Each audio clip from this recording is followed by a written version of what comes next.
Oli tööpäev, nagu doktorandil ikka istusin arvuti taga ja siis Arnold helistab. Mõtlesin, et väga huvitav, Arnold tavaliselt helistab mulle. Ja põhimõtteliselt see kõne sisu nägi välja selline, et võtsin kõne vastu. No kuule, et kuidas läheb ja kuule, aga tahad üle Atlandi sõuda või?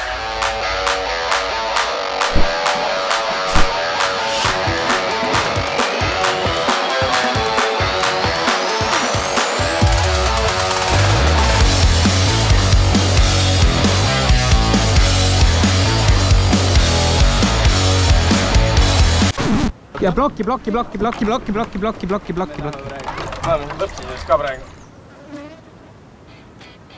Lühidalt öeldes me lähme neljakesi inimjõul sõudma üle Atlandi ookeani. Meie trass on 4800 kilomeetrit, see on 3000 meremiili. Ja me hindame, et meil läheb 45 päeva aega selleks, et Atlandi ookean siis inimjõul ületada. Täna oli meie esimene harjutuspäev. Me esimest korda saime neljakesi kokku, 3 meist on resideeruvad Eestis, 1 meist resideerub Floridas. Täna oli võimalus kõik koos istuda 4-sesse paati ja paari sairudega natuke tööd teha.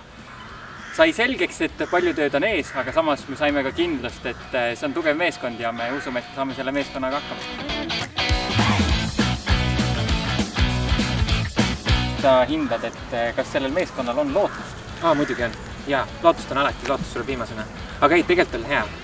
Tublid olime ja saab ainult paremini.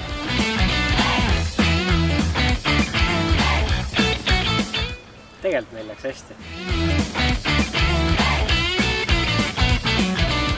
Saaks ka hullemini.